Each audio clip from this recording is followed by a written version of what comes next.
Jesús me salvó de la santería. Lo digo y no suena a frase hecha ni a título llamativo. Es la verdad que me arrancó de la garganta cuando ya no me quedaba nada más que romper. Hoy puedo hablar con calma, predicar en una iglesia y abrazar a gente que aún tiene miedo de volver a la calle. Pero hubo un tiempo en que mi cama olía a incienso, mi cocina tenía una estatua de elefante en la vitrina y mis manos temblaban cada vez que un tambor sonaba en la noche. Me llamaban Paco en la calle, ahora me llaman Pastor. El nombre cambió, pero lo que quiero que escuches es esto. Hubo una lucha real y hubo un momento en que dije el nombre de Jesús y algo se rompió. Soy el hijo de una abuela que recogía su Biblia como quien recoge pan recién hecho, y de una tía que encendía velas con la misma devoción, pero hacia orillas y altares. Crecí entre dos orillas, un rosario y un collar de cuentas, una medalla de plata en el cuello de mi abuela y un elefante tallado que mi tío colocó sobre el microondas. Esa coexistencia nos marcó como familia. No era solo que la casa tuviera dos religiones, teníamos dos idiomas espirituales hablando al mismo tiempo, y yo aprendí ambos.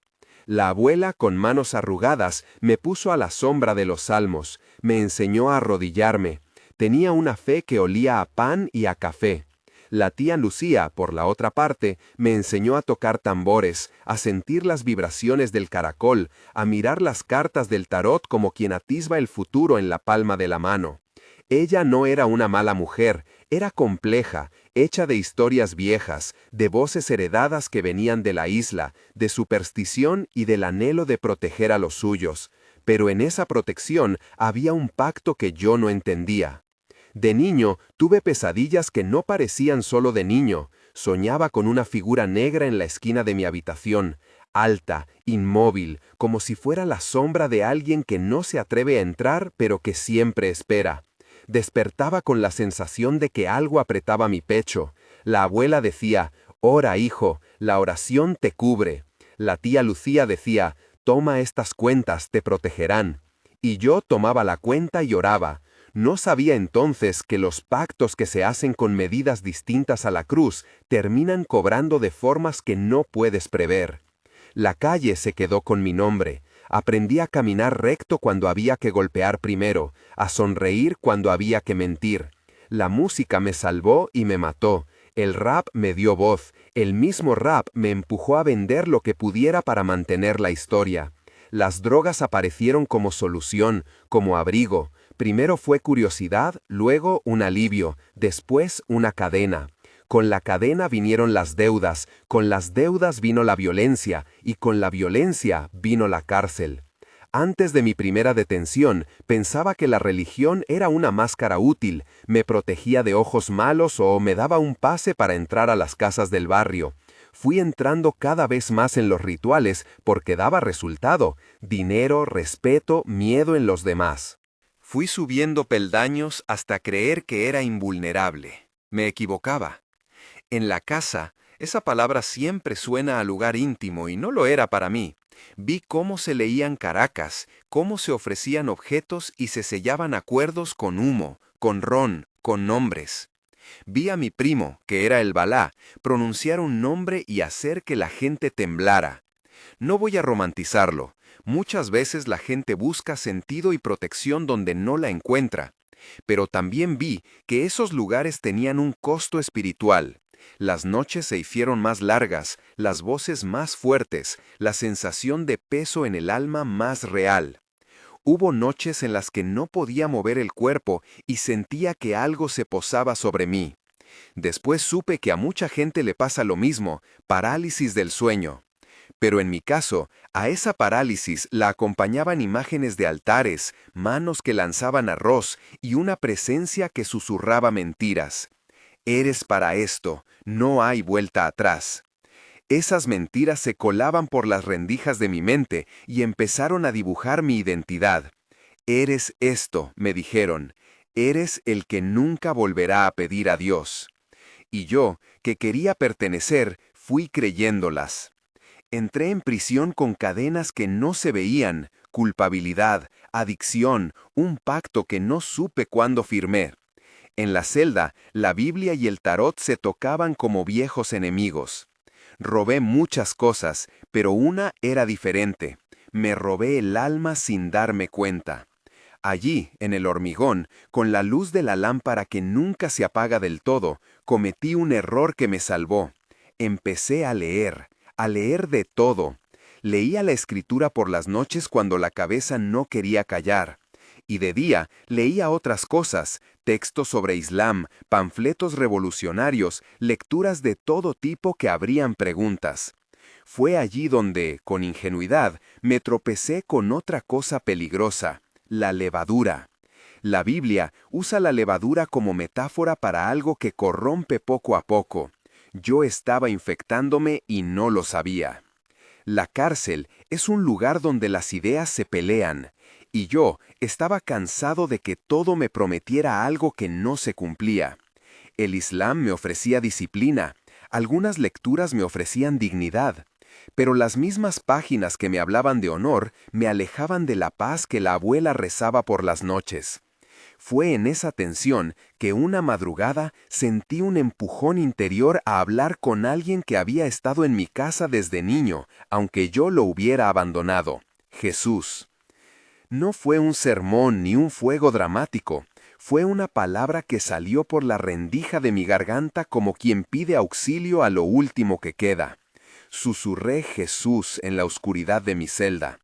Lo dije sin saber si creía, más como quien pronunciaba un nombre de familia. En mi mente resonaron Mateo 18:19. Si dos de vosotros se ponen de acuerdo, no porque hubiera otro con quien ponerme de acuerdo, sino porque sentí que al nombrarlo estaba haciendo un pacto distinto, una alianza nueva con la esperanza. Puse mi frente contra los barrotes y dije en voz baja, si estás ahí, sálvame. No prometí nada, no hice planes de vida. Solo hablé con la voz que me quedó cuando renuncié a fingir. A la semana ocurrió algo que para algunos será coincidencia y para mí fue un acto de misericordia. Iba a salir para un posible rebook, un traslado que muchas veces significaba volver a la calle y el riesgo de pagar lo mal pagado. Y por alguna razón administrativa, aquel rebook se canceló. No fue por papeles ni por favores, fue simplemente que no me volví a la calle en ese momento. Algunos en la celda me dijeron que fue suerte. Yo lo llamé protección. Eso fue un pequeño milagro en cadena. No me salvó de golpe de todas las cosas, pero me abrió una grieta por donde la gracia pudo entrar. Empecé a sentir otra presencia, una que no hirió mi memoria ni me dio identidad por el miedo. Era una presencia que me hablaba de perdón, de una sangre que limpia, la sangre de Jesús, y de que no importaba lo que había hecho. Había posibilidad de empezar de nuevo. No digo que todo se arregló, los fantasmas seguían ahí, pero algo dentro de mí empezó a desprenderse. En la cárcel conocí a hermanos que solo querían ver si yo lo decía de verdad. Leía un versículo y lo discutíamos hasta la madrugada. Entre ellos hubo quien me preguntó si me atrevía a confesar con la boca lo que empezaba a sentir. Romanos 10:9 vino a mí como un mandamiento simple y terrible. Si confiesas con tu boca que Jesús es el Señor y crees en tu corazón, no lo hice teatralmente, lo dije en soledad. Fue una semilla que creció en la tierra árida de mi orgullo. Pero no todo cambió con una palabra. Volví a caer en la duda cuando, por fuera, el mundo seguía golpeando. La santería volvió a aparecer como una sombra que no se logra espantar con excusas. Me citaron para rituales, recibí ofrendas, me tocaban con manos que prometían suerte. En una de esas, me llevaron a una casa donde se dijo mi nombre en un coro de voces bajas. Pude sentir el olor del aceite, del tabaco, del arroz quemado en ofrenda. La gente me miraba como si fuera un escogido. Pero lo que para ellos era celebración, para mí era un enredo nuevo. En esa casa, en un rincón oscuro, me pusieron frente a un elefante de madera pequeño, brillando con aceite. Era un símbolo de protección en su mundo. En mi mundo era un objeto que pedía entrega. Me pidieron que lo tocara y que aceptara. La mano que se posó sobre mi frente no era cálida, era firme, ritual. En el mismo lugar, por pura reacción, yo susurré el nombre que había dicho en la celda, Jesús. No lo dije con arrogancia, lo dije como quien intenta encender una luz en una habitación por primera vez. Algo ocurrió. La atmósfera cambió. No fue espectacular, nadie se cayó de rodillas, la gente no empezó a suplicar, pero sentí que una pared invisible entre mi ser y aquellas prácticas se resquebrajó. Más adelante, tras ese episodio, vino lo que muchos consideran el punto sin retorno, un tiroteo. Iba en el coche con unos compas cuando alguien abrió fuego. El impacto, el ruido, el calor de la bala cruzando el aire. Me dieron por muerto. Mi madre, a centenas de kilómetros de allí, más tarde contó que tuvo una visión en la que me veía en una mesa, con las manos atadas, y que una voz le decía, «Ora por él». Ella no es de dramatismos, es una mujer sencilla que reza con la Biblia en la mano y que ha llorado por mí más de lo que puedo contar. Esa noche, cuando la ambulancia llegó y yo desperté entre sirenas, su visión coincidió con la realidad. No puedo explicar cómo funcionan estas cosas, pero sí afirmo que sentí que alguien había puesto su mano sobre mi vida. Hubo otra vez en la que consumí de más. La droga me había devorado hasta el hueso. Me desperté sin respiración y los ojos de los otros decían que ya era tarde. Me aplicaron naloxona, un revulsivo que te devuelve del borde y que algunos llaman Narcan. Sentí como si me devolvieran de una ventana en la que ya había asomado la vida. Aquello fue una segunda oportunidad, otra puerta que se cerró para no dejarme pasar. No voy a decir que la sobriedad llegó con la naloxona. Fue solo un rescate físico que me obligó a mirar hacia adentro. Entre el rebook que se canceló, la visión de mi madre y la naloxona, algo se estaba moviendo que yo no había pedido, pero que no iba a desperdiciar. Fue entonces cuando ocurrió algo que cambió el rumbo legal y paradójicamente fue lo que me llevó a recibir discipulado. Me condenaron y la sentencia incluyó un programa de rehabilitación dentro de una comunidad cristiana. Para muchos era un castigo, para mí sería la entrada al lugar donde las cosas se aclararon. Antes de entrar en ese programa, sin embargo, aún tenía otros fantasmas, la sensación de pertenecer a dos mundos, la culpa por los que dejé atrás, la soledad de quien ya no cabe en la calle y aún no sabe qué hacer en la iglesia. Me enfrenté a la decisión de romper públicamente los objetos que me protegían. Romper no fue un acto épico con gritos, fue una elección diaria de renuncia. Quité las pulseras de cuentas, las dejé sobre la mesa de mi celda y las miré. No las destripé por espectáculo, las rompí porque en mi corazón algo se había soltado y no quería que un trozo de cuerda me definiera. Quiero que entiendas esto. No quiero criticar a quienes buscan sentido en otros ritos, respeto la historia y el dolor que les llevó ahí. Pero hablo desde mi experiencia y desde la convicción de que mi libertad vino cuando pude decir sin doblez que Jesús era mi punto final. Cuando lo dije, no creé un ejército en mi interior, creé una salida. Sentí que 2 Corintios 11:14 estaba en algún lugar observando mi historia. Y no es maravilla, porque el mismo Satanás se disfraza en ángel de luz. Hay cosas que se presentan como protección, pero que reclaman tu vida. En una de las noches antes de entrar en el programa, me quedé solo y por primera vez en años oré con esas palabras que la abuela me había enseñado a pronunciar con reverencia. No fue un discurso, sino un grito corto y directo. Señor, si de veras eres tú, entra en esto. Si lo que me ata puede soltarse, suéltalo. Lo dije en voz alta, quizá para que los barrotes supieran que estaba dispuesto. No pedí que se borraran mis errores, pedí que se me diera valor para renunciar a lo que me había hecho daño. Esa noche recé una oración pequeña, corta, porque las oraciones largas a veces no caben en corazones rotos. Señor, me hago pequeño ante ti. No traigo argumentos, traigo verdad. Si me haces volver a ser tu hijo, no lo haré a medias. Si me quitas lo que me ata, dame la fuerza para no recogerlo jamás. Amén. No sé si fue la oración, o la suma de las coincidencias que ya había vivido, o la misericordia de un Dios que busca hasta al más perdido. Lo que sé es que al día siguiente firmé los papeles que me llevarían al programa cristiano. Sentía miedo y alivio al mismo tiempo. Era como caminar por una puerta cuya vereda no conoces, pero que promete un lugar en el que no te juzgan por haber sido un ladrón, por haber sido violento, por haber aceptado promesas falsas. Entré con la certeza de que algo iba a cambiar, aunque no sabía cuánto. En la puerta del centro, mientras dejaba mis cosas de la calle, las tenazas, las cadenas, los collares, un hermano me observó y dijo: «No será fácil, pero aquí verás que hay gente que te espera». Le respondí con la verdad que hacía tiempo llevaba dentro. No vengo por soluciones mágicas, vengo por orden.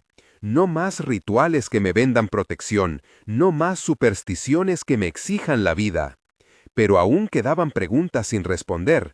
¿Qué costaría romper realmente con esos pactos? ¿Las gentes que amaba quedarían libres de aquello? ¿Mi familia entendería que mi renuncia no era contra ellos, sino contra lo que me había destruido? Y lo más profundo, ¿qué pasaría con la presencia que yo había sentido en la casa, que me había mirado y que tal vez no se rendiría sin pelea? Camino hacia la puerta del programa, con los barrotes aún en el cuerpo y el estreno de la libertad en la boca, supe que lo que venía no sería solo mi lucha, sería una guerra por el alma de quienes miraban desde la calle, por aquellas voces que se disfrazan de protección, por la abuela y por la tía Lucía, que aún podían estar a tiempo de descubrir que hay otro nombre al que acudir. En ese punto, con las manos temblando y el corazón latiendo como tambor, sentí el peso de la historia y la pequeña luz de la esperanza. Sabía que estaba entrando en algo que podría, si Dios quería, romper cadenas de siglos en mi familia. No tenía garantía, tenía fe. Y la fe, en medio de tanto ruido, fue lo único que me permitió dar el siguiente paso. Me detuve un momento en la puerta del centro, cerré los ojos y repetí en voz baja: «Si tú eres camino, verdad y vida», Juan 14:6, «guíame». Abrí la puerta y crucé. Abrí la puerta y crucé. El olor a café viejo y a madera húmeda me recibió como un abrazo tímido. Dentro del centro había gente con voces apagadas por la calle, pero con ojos que, poco a poco, empezaban a ver. La primera noche la pasé en una litera, mientras un hermano traía una Biblia usada y me decía sin mucho ruido: «Aquí nadie viene a fingir, venimos a levantarnos». No era una promesa mágica, era una compañía que no me exigía poses ni máscaras. Dormí con la primera cruz que tuve a mano, no una cruz de marfil, sino una cruz de cartón pegada a una hoja con versículos. Eso me bastó. Los días siguientes fueron una sucesión de pequeñas peleas, con mis recuerdos, con la culpa, con la necesidad de que mi cuerpo pidiera lo que antes lo calmaba, pero también fueron días de escucha. Me descubrí incapaz de recitar de memoria solo los nombres de calles o las letras de viejas canciones. Ahora necesitaba aprender otro lenguaje, el de la humildad, el de pedir perdón, el de admitir que había sido hecho para algo más que sobrevivir. En el programa me pusieron con un mentor que había salido de la calle hacía años. Tenía la voz rasposa y una mano marcada con cicatrices de trabajo. No era un hombre de libros teológicos, pero conocía la palabra en carne propia. Le conté, a mi manera, la historia de la abuela que oraba y de la tía que encendía velas. Me escuchó sin juzgar y cuando terminé, dijo algo que me retumbó: «Los pactos que no se rompen con un ritual, se rompen con la verdad». Esa frase me acompañó como un martillo suave. Fuimos desanudando nudos. En las sesiones de grupo hablábamos de tentación, de identidad, de perdón, leíamos pasajes de la Escritura y los discutíamos con la crudeza de quienes habían tocado fondo. Recuerdo una tarde en la que abrimos Efesios y leí en voz alta: «Vestíos de toda la armadura de Dios», Efesios 6. Al pronunciar eso, vi claras las metáforas, que no bastaba con renunciar a objetos externos, había que revestirse de verdad, justicia, paz, fe. No se trataba de una liturgia vacía, era entender que había una guerra real, una batalla espiritual que requería una respuesta activa y diaria. Mientras aprendía, surgió la necesidad inevitable de enfrentar las piezas físicas que me recordaban mi pasado: el elefante de madera que había estado en la cocina de mi infancia, las pulseras de cuentas que me habían dado seguridad, Y sobre todo, las voces en mi cabeza que traían órdenes antiguas. Romper aquello no fue un acto teatral, fue un proceso cuidadoso y, a ratos, doloroso. El primer objeto que rompí en el centro fue una pequeña figura que alguien trajo para desechar. No la rompí con furia, la partí con la tijera, como quien corta un hilo que ata un paquete. Sentí una mezcla de alivio y nostalgia. Había en mí amor por cosas que me habían dado calor, aunque ese calor hubiera quemado. Me pidieron que escribiera cartas, una a la abuela, otra a la tía Lucía, otra a mí mismo. En la carta a la abuela le confesé que muchas noches había huido de su mesa de oración. A la tía le escribí con respeto, porque ella no era mi enemiga, sino una mujer que buscó protegernos a su manera. No busqué señalarla como la culpable de todo. Le expliqué que había aprendido a distinguir entre lo que da vida y lo que exige alma. Escribí aquello con manos temblorosas. En la carta a mí mismo hice una promesa: no volver a vender mi alma por promesas de calle. Hubo una mañana en que el director del programa nos reunió para una ceremonia de renuncia. No era un show, nos sentamos en círculo y en el centro colocaron una mesa con cosas que la gente había traído. Collares, figuras, fotos que representaban pactos. Cada quien contó su historia, y cuando llegó mi turno me tembló la voz. Le expliqué al grupo qué significaba para mí el elefante y por qué debía romperlo. Uno de los líderes me ofreció un martillo pequeño. Mis manos no eran firmes. Di 3 golpes y la figura se partió. Quizá para otros fue solo una estatua. Para mí fue la evidencia de que podía renunciar en público a lo que me había definido por tanto tiempo. Escuché a algunos suspirar. Un hermano dijo: lo que rompes por fuera lo estás rompiendo por dentro. No sonaban a cliché, sonaban a verdad después de dolor. Esa ruptura tuvo consecuencias prácticas. La tía Lucía al principio no entendió. Era algo que tocaba su historia, su identidad. Cuando llamé y le dije que estaba cambiando, ella se ofendió. En la línea escuché silencio de quien cree que alguien abandona a la familia. No hubo reproche grande, solo distancia. Fue duro. Pero también hubo conversaciones largas donde le expliqué sin ofender, con paciencia, que mi renuncia no era un agravio personal, sino una salida de algo que, en mi caso, había destrozado vidas. Poco a poco, su voz al teléfono se fue ablandando. No decir que vino a la iglesia y se bautizó al día siguiente. No voy a inventar una conversión instantánea donde hubo años de tradición. Pero sí hubo un acercamiento, lento y humano. Una visita, un café, palabras de cuidado. Eso me enseñó que la libertad no necesariamente exige romper familias, sino transformar historias. En el centro, el ministerio no se parecía al que veía en la tele. Era sudor, confesión, preguntas torcidas y respuestas sencillas. Empecé a predicar pequeñas cosas en los círculos. Mi voz aún llevaba la calle, pero también llevaba la experiencia de quien había conocido ambos mundos. Hablaba de la abuela que recogía la Biblia como pan. Hablaba de la tía que encendía velas por miedo. Poco a poco más gente se acercó. Algunos eran jóvenes que olían a humo, otros eran padres cansados. Empecé a escuchar historias que resonaban con la mía. Pactos heredados, objetos que protegían, miedo a perder la identidad. No juzgaba, contaba mi camino y lo ponía al alcance del que quisiera tomarlo.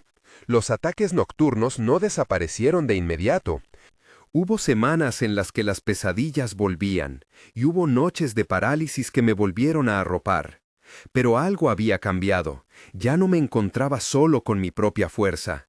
Empecé a aprender a orar con más libertad, a declarar promesas de la Escritura. Recuerdo una madrugada en la que, sentado en la cama, sin luz, dije de rodillas: Señor, este peso no es de mi alma, me lo dieron otros, quiero mi alma de vuelta. No pedí magia, pedí libertad honesta. La frase de Mateo 18:19 vino a mi mente. Si 2 de vosotros se ponen de acuerdo, Mateo 18:19. No estaba pidiendo que miles viniesen, sino que mi oración tuviera el respaldo de la comunión de hermanos. Aquella noche pedimos juntos. Un par de hombres entraron a mi habitación, pusieron las manos y oramos en voz baja. No hubo estruendo, solo una paz que me permitió dormir sin sentir la presencia que antes me apretaba el pecho. Con el tiempo, la sensación de asfixia se fue aliviando, no porque las sombras se fueran por arte de magia, sino porque pude identificar las mentiras y hablarlas en voz alta. Cuando una idea me decía, no mereces perdón, yo la respondía con la palabra. Si confiesas con tu boca que Jesús es el Señor y crees en tu corazón, Romanos 10:9. Eso no borraba mi culpa, pero me dio un nuevo idioma para enfrentarla. A medida que sanaba, surgió el impulso de volver a la gente de la calle, no para buscar la antigua vida, sino para ofrecer una alternativa posible. Empecé a salir durante las tardes con un equipo pequeño del centro. Llevábamos café, pan y palabras sencillas. No predicábamos documentos, ofrecíamos presencia. En un banco de la plaza vi a gente que conocía de años atrás. Un hombre que me vendía droga cuando era joven, una chica que había perdido un hermano en un ajuste de cuentas. Algunos nos miraron con desconfianza, otros soltaron una sonrisa que no sabían qué conservar. La calle se siente como un animal al principio, ladra y te exige, pero cuando te acercas sin miedo, te permite medir sus heridas. En una de esas salidas conocí a alguien que cambió mi mirada pastoral. Un joven llamado Diego, no es su nombre real, con tatuajes que contaban historias de sangre y domicilios a medias. Me miró con recelo hasta que le ofrecí un pan. Tardó en aceptarlo. Cuando se sentó, le dije simplemente, yo también jugué a ser invulnerable. Perder da miedo, pero hay salud. No le ofrecí fórmulas, le ofrecí un lugar donde aprender a respirar de nuevo. Con el tiempo, vino al centro. Hoy Diego es uno de los líderes de un grupo de apoyo. No cuento esto para presumir, lo cuento para mostrar que la gracia se vuelve útil cuando se hace comunidad. La iglesia que me recibió en el programa no era perfecta. Había tensiones entre quienes venían de tradiciones distintas, entre gente de la ciudad y gente nacida en la parroquia. Surgieron debates sobre cómo acercarnos a familias que practicaban sincretismo. ¿Debíamos confrontar? ¿Debíamos ignorar? Aprendimos que hay dos cosas que no pueden faltar: verdad y compasión. La verdad porque hay pacto con Cristo. La compasión porque la gente que practica otras espiritualidades suele buscar consuelo donde no lo encuentran. Entendí que la cruz no es un garrote para aplastar la cultura, sino una promesa que libera sin degradar a las personas. Llegó el día en que fui invitado a contar mi testimonio en el templo local. No en un escenario grande, sino en la capilla pequeña, con sillas de plástico y lámparas que parpadeaban. Había mi abuela en primera fila, con su medalla de siempre al cuello arrugada pero firme. La tía Lucía vino también, pero se sentó en último lugar, mirando al suelo. No recuerdo todas las palabras que dije. Recuerdo que mencioné a la abuela, la tía, la cárcel, la cama de incienso. Recordé el martillo, el elefante roto y la naloxona que me había devuelto la respiración. Cuando hablé de la visión de mi madre aquella noche del tiroteo, muchas lágrimas se escucharon en la sala. No se trataba de espectáculos, se trataba de una gente que miraba a un hombre que no era el mismo. Al final de esa reunión nos invitaron a orar. Fue entonces cuando vi a la tía. Traía unas cuentas en la mano. Se acercó a mí, tomó aire y dijo, con voz que casi no la sostenía, «No entiendo del todo, pero te veo distinto». No sé si dijo lo que dije que dijo en ese momento. Lo que sé es que pude tomar sus manos y orar, no para obligarla, sino para bendecirla. Ella deslizó las cuentas en mi mano, y yo, con cuidado, las puse sobre la mesa. No tuve gesto triunfal, fue un acto humilde. Ofrecí lo que fue símbolo de protección para ella y para mí, y pedí a Dios que sanara nuestras raíces comunes. En el centro, yo aprendí también a perdonar. No digo que fuese fácil perdonar a quienes me traicionaron o me explotaron. Digo que aprendí a pedir a Dios la capacidad de mirar sin odio, con claridad. La palabra me ayudó en eso. Recordé que el perdón no borra la justicia, pero corta cadenas que nos mantienen prisioneros. Conforme pasaron los meses, mi ministerio incipiente tomó forma. Comencé a liderar reuniones de jóvenes, a visitar prisiones, a participar en programas de rehabilitación. No me convertí en un predicador pulcro de la noche a la mañana. Seguía teniendo errores, recaídas emocionales, días de debilidad. Pero ya no vivía para mi imagen, vivía para la obra que Dios me encomendaba. Empecé a escribir mis experiencias, no para convertirlas en fórmula, sino para darlas como testimonio que pudiera sostener a otros. En los escritos mencionaba siempre algo que se había vuelto mi lema: la gracia busca hasta al más perdido. En una de las visitas a prisión, sentado frente a una celda fría donde los barrotes conocían la historia de tantos, me pidieron que contara mi historia. Cuando hablé de la cancelación del Reebok y de la naloxona, de esos hitos que me habían señalado la mano de Dios, noté en aquellos hombres una mezcla de incredulidad y esperanza. Les hablé sin teatralidad. No existe fórmula. Existe una persona, Jesús, que fue camino, verdad y vida. Juan 14:6. No dije que todos tendrían el mismo milagro visible. Dije que la posibilidad de cambio está allí. Muchos lloraron. Un hombre me dijo que había puesto en su bolsillo el versículo de Mateo 18:19 para recordarlo. Otro me dijo que nunca más solo confiaría en protecciones materiales. Para algunos fue una semilla, para otros una chispa. Con el tiempo también vino la exposición. Personas que antes me conocían como Paco, ahora me veían con otra etiqueta. No faltaron quienes me señalaron, quienes me dijeron que me estaba domesticando. Es duro cuando el pasado te reclama con sarcasmo. Pero aprendí a dejar que la vida nueva hablara más fuerte que las palabras. Mi vida no se volvió perfecta, pero sí coherente. Me levantaba temprano, trabajaba, me formaba en ministerio, visitaba familias, generalizaba poco y ofrecía mucho acompañamiento. En uno de esos procesos tuvimos que enfrentar un caso particularmente duro, una familia de tradición santera cuyos hijos estaban envueltos en prácticas que afectaban la convivencia y que llevaron a conflictos legales. No diré más de lo necesario para no difamar. Había en esa casa objetos, rituales y una sensación de opresión. Trabajamos con el respeto que nuestras convicciones nos permitían. Invitamos al diálogo, ofrecimos oración, no juzgamos por cultura. Para nosotros, la santería era una práctica espiritual que, según mi experiencia y convicción, podía abrir puertas a engaños espirituales. Lo manejamos con cuidado pastoral, no con brutalidad. En ese caso concreto, la familia aceptó acompañamiento.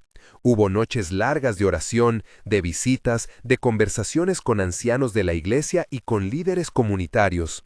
No voy a presentar esto como una fórmula de éxito.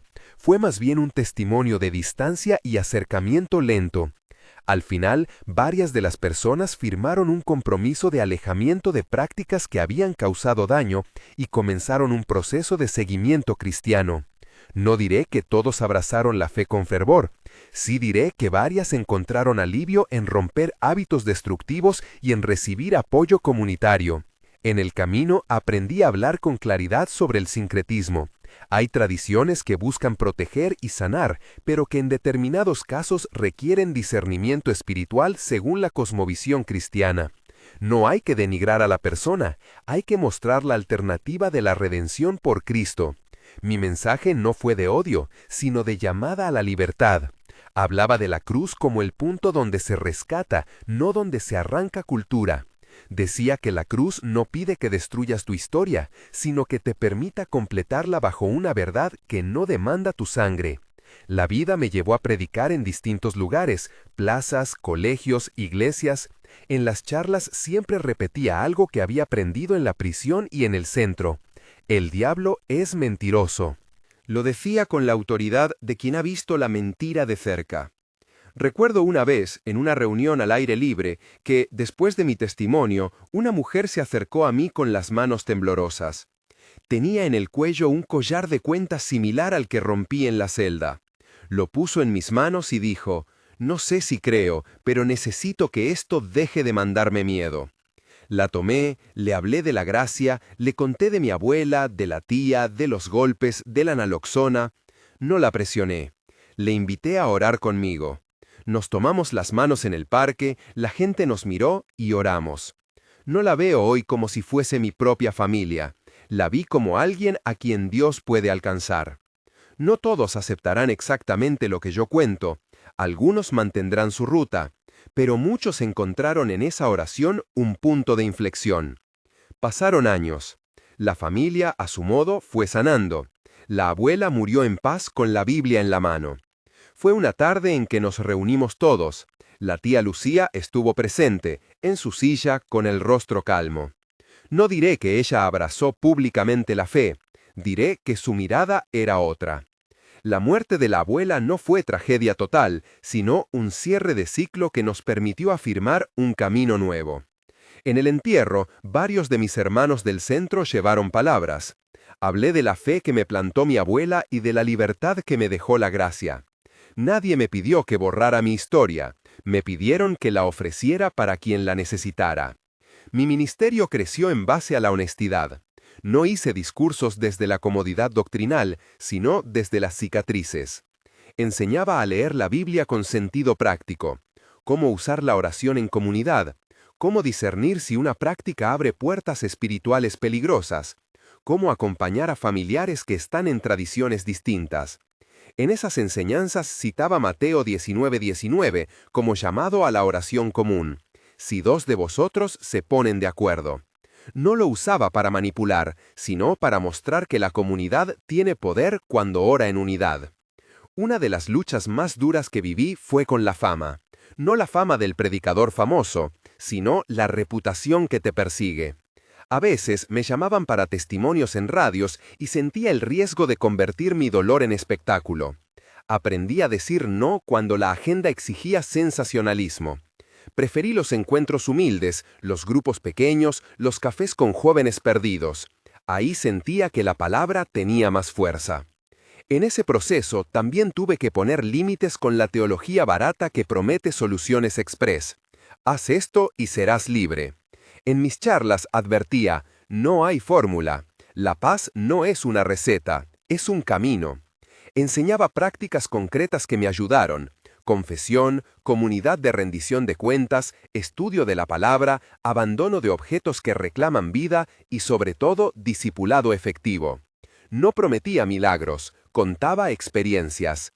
Decía que Dios obra de formas misteriosas, que la palabra es vida, pero que la responsabilidad humana también es real. Poco a poco, la gente que ayudé empezó a ayudar a otros. El programa del centro se abrió a formar líderes que fueran a las cárceles, a las escuelas, a las casas. Algunos eran exadictos, otros jóvenes que habían escapado de la violencia. Esto me enseñó algo esencial. La libertad se multiplica cuando se comparte. No es un logro personal, es una obra comunitaria.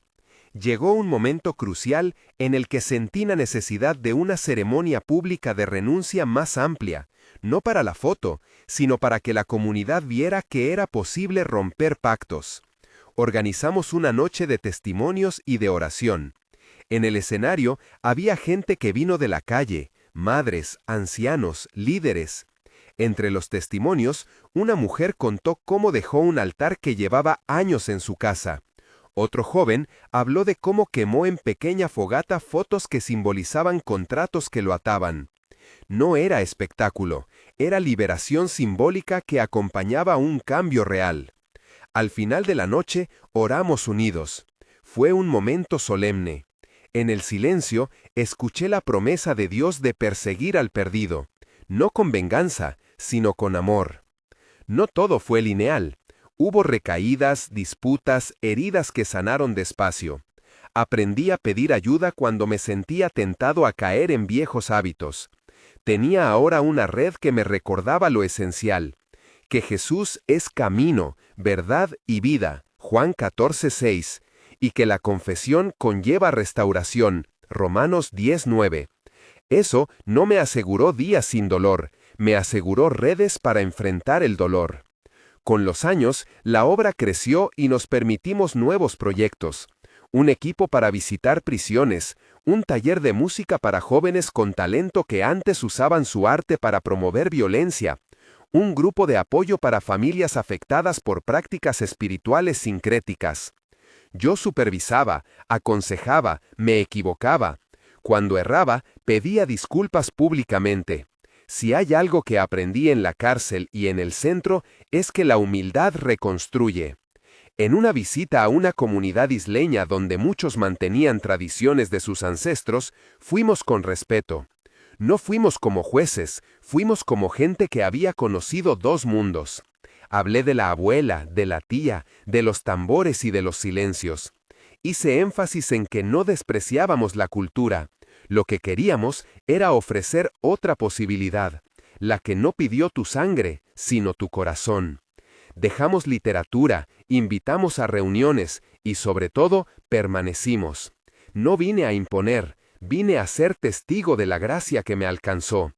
Al final, la historia que más pesa no es la mía, sino la de la gente que encontró una salida. Me acompañan hoy testimonios de padres que recuperaron hijos, de jóvenes que dejaron las armas, de familias que decidieron romper con prácticas que les causaban miedo. A veces me cuesta creerlo. Otras veces, cuando veo a un muchacho sin tatuajes de odio sonriendo en la plaza, sé que el trabajo valió la pena. No olvido los hitos que me marcaron, la oración en la celda, la cancelación del Reebok, la visión de mi madre, la naloxona y la sentencia que me condujo al programa. Esos puntos estuvieron en la línea de mi vida como señales que me empujaron. Los cuento porque son anclas que sostuvieron la narración. Pero no los presento como fórmula, no hay garantía de que quien repita los mismos pasos tenga la misma historia. Hay, eso sí, una invitación: acercarse a Jesús con honestidad, confesar la propia necesidad y buscar comunidad de fe. Hoy, cuando me preguntan si Jesús me salvó de la santería, respondo con la humildad de quien sabe que la obra es de Dios.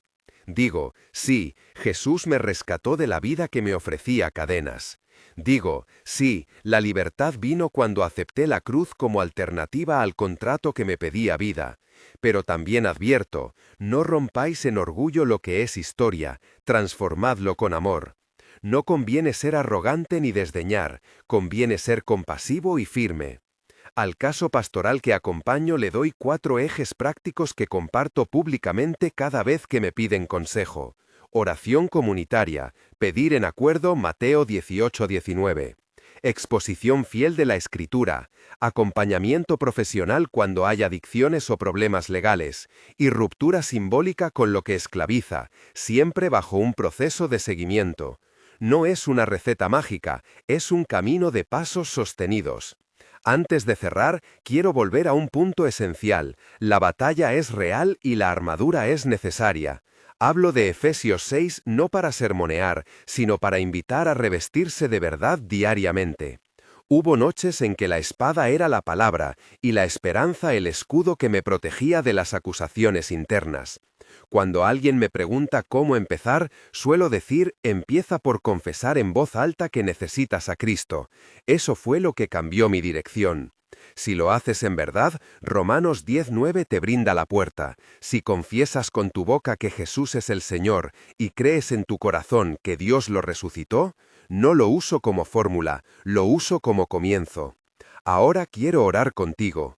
Si estás en la casa, si estás en la calle, si tus manos tiemblan al recordar un altar, repite conmigo en tu corazón, y si quieres, en voz alta. Señor Jesús, me reconozco perdido y te necesito. No traigo excusas. Confieso mis errores y te pido que entres en mi vida. Si tú eres camino, verdad y vida, toma mi historia en tus manos y transfórmala. Rompe lo que me ata, sana lo que está herido, y llévame a la libertad que solo tú puedes dar. En el nombre de Jesús, amén. Si lo has dicho con sinceridad, no estás solo. Busca una comunidad que te sostenga. Escribe a la iglesia cuyo enlace está en la descripción, o busca el auxilio de un pastor de confianza. No prometemos milagros instantáneos, prometemos acompañamiento y oración fiel. Cierro con gratitud. No olvido las noches en que pensaba que todo terminaba. No olvido la mano que la madre vio sobre mi vida, la providencia que evitó el Reebok y la naloxona que me devolvió la respiración. Todo eso me enseñó que la gracia persiste aún cuando nosotros la negamos. Si mi testimonio te ha tocado, si alguna palabra ha encendido algo en ti, te invito a responder ahora con algo concreto. Confiesa con tu boca, como dice la Escritura, Romanos 10:9, Jesús, soy pecador. Creo que me rescataste con tu sangre, entra en mi vida. Si lo has hecho, busca el apoyo que dejamos en la descripción. Allí hay recursos, contactos de iglesias y grupos de ayuda. Señor, gracias por no rendirte conmigo. Gracias por la abuela que oró, por la madre que vio, por la tía que nos quiso a su manera, y por cada hermano que me sostuvo cuando no podía sostenerme. Que mi vida sirva para que otros sepan que, aun en medio de tradiciones que atan, hay un nombre que libera. Jesús, te damos la gloria. Si hoy decides entregar tu vida, repite con sinceridad el credo sencillo. Jesús, creo que eres mi Señor, te recibo.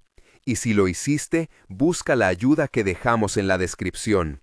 Permite que la comunidad te guíe y que la palabra te sostenga. El diablo es mentiroso. Hay poder en el nombre de Jesús. Si hoy quieres decirlo en voz alta, Jesús, te recibo, hazlo ahora. Si lo has hecho, comparte en la descripción o busca el enlace para recibir apoyo. No estás solo. Soy pastor, fui callejero, y hoy te digo con autoridad de experiencia, Jesús rescata.